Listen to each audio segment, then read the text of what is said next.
গ্রামের হাটে খড়ের বোঝা নামাতে গিয়ে হাল্ককে দেখে লোকজন ঠাট্টা করল। এই গরিবটার শরীর আছে, মাথা নেই, কাজের লোক না।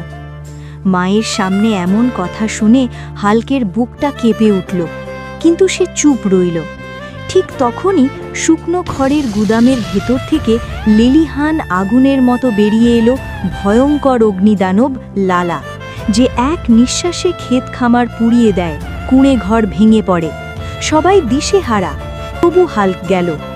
আগুনের তাপে হাঁপাতে হাঁপাতে তার ভয় বাড়ল, ব্যর্থতার স্মৃতি চোখে ভাসল। হাল্ককে জিতাতে চাইলে অবশ্যই আমার চ্যানেলটি লাইক, কমেন্ট এবং সাবস্ক্রাইব করবেন। গ্রামের পুকুর থেকে কাদা তুলে শরীরে মেখে সে আগুন ঠেকালো। মায়ের মুখ মনে পড়ে তার শরীর আরও সবুজ দৃঢ় হল। খরাসুর ঝাঁপালে হাল্কের রাগ বিস্ফোরণ ঘটালো। লড়াই শুরু হলো। দানব লালাকে জোরে একটা ঘুষা মারল। হাল্ক দানবকে মাটিতে পুঁতে দিল। আগুন নিভে গেল, গ্রামবাসীকে বাঁচল। সবাই অবাক হয়ে তাকিয়ে রইল হাল্কের দিকে।